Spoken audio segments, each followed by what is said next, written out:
season of fear in Edo as killer herdsmen take over forest highways. The activities of kidnappers and killer herdsmen in the past few months in Edo State have thrown the residents into panic despite assurances by the government and state police command that lives and property are safe. It is bad enough that nightlife is non existent again in the state due to fear caused by insecurity, but more worrisome is the fact that kidnappers have found a way to beat the system despite several arrests made by the police in recent times.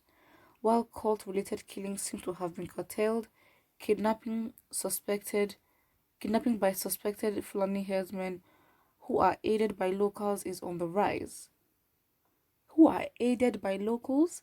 We know that they exist. We know that Fulanis are some of the herdsmen are going around and causing mayhem in different places, but the main thing here says who are aided by locals, which is the indigents of that state.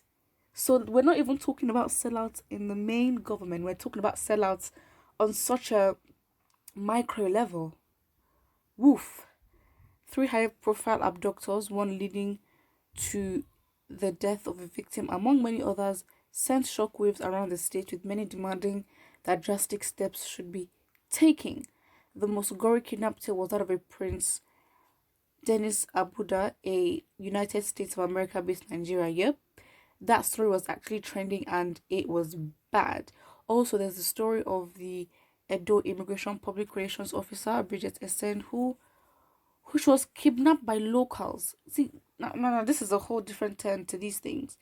Why should your people, indigents of the same state, of the same land, sell you? Because in the article, it says that she was kidnapped by locals on her way to church, and according to her, she was sold to the Fulani in the forest before she regained her freedom. So, like, this is a whole different, it's a whole different betrayal thing going on here, because we're thinking that, okay, fine. You see, when a divided people is attacked, it's so easy to do whatever you want to do because they just turn on each other. And it doesn't make sense because now it gives a whole different, context to these killings and these kidnappings. Like, some would have been prevented or some would not even happen if the locals had not sold their own people. For what? For what? For what? What are they gaining? Fine, money, but like, it's so hard because we have a lot of Nigerian youths who, despite such dire circumstances and having no proper source of income, they literally choose not to resort to these kind of methods to make money. So then what do you think about those people then? So it shows that you can still survive. There is no excuse. It's harder, but I mean, it does make sense that the country has put a system in place where the poor will eat the hungry if things are not taken care of. I mean, the poor will eat the rich. That's what I mean. Because now you're literally stealing. Like, if you're gonna do like banditry, rants, like kidnapping, fraud, you're literally stealing from another person's bread, which in some cases you might try to justify it and say, oh, they themselves stole it as well. That's very, very bad. Like, oof. A comment here says, the cultists in Edo, where are you people if you were to be innocent Nigeria? You people be parading the streets. Come out now, flanning from far away and now in your back house, and you can't say anything. The useless governments who are not stressed about the lives of the people. Again, my personal opinion is the way that the West has their motekun, whether they're effective or not, with the way the Southeast has the ASN, even though they're being attacked for it unjustly.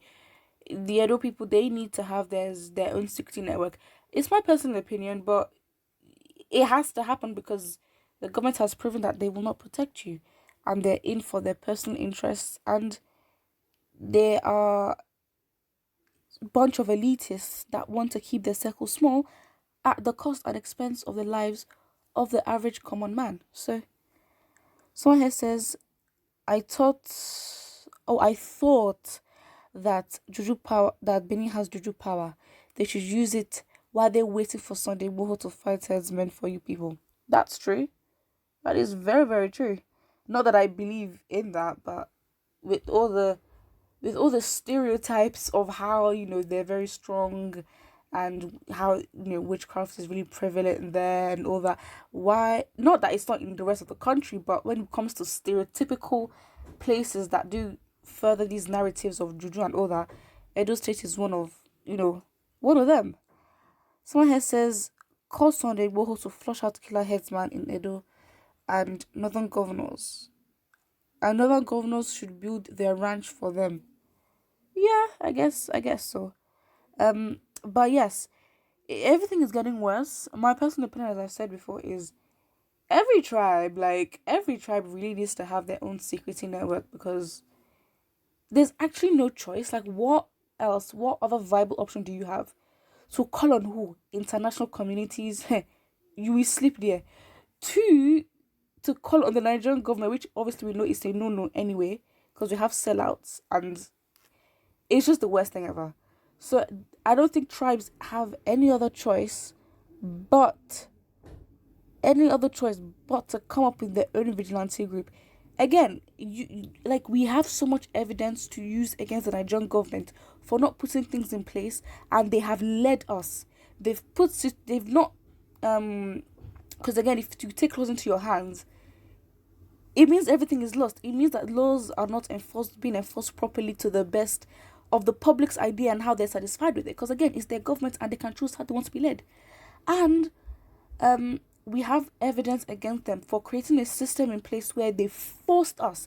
It's not a thing of choice, because we've come from a long time of trying to, be in line with the government and go with the rules and everything. So yes, we do have ammunition to use against the government and be like, you put us in this position and we are defending ourselves. What else do you expect us to do? And yeah, I think, these news of kidnappings, and it's just spreading around the country, but the twist and the turn to it is where you have locals, indigenes of the land, actually selling their own people. Like what? But again, it all goes back to the government, and it will always go back to the government, because they don't put things in place to take care of the people, and it's their responsibility. That's why they're there. That's why they're earning money. And why I feel like we should all be very angry and hold them accountable is because they're stealing your money. It is your money, it is your tax that they're literally using. Everything is taxed, because every business that's providing a service or anything, whatever you're doing, you're gonna get taxed. And so that money, they don't need to send their kids abroad. They're using your money to fund their lifestyles, and on top of that, they're so greedy that they do go borrow and put the country in debt for them to live their life. That's why it's like they're using your hard-earned money. Imagine Nigeria has the highest GDP in Africa, and look at the country. Put what you think about it in the comment section below, and do not forget to like and subscribe.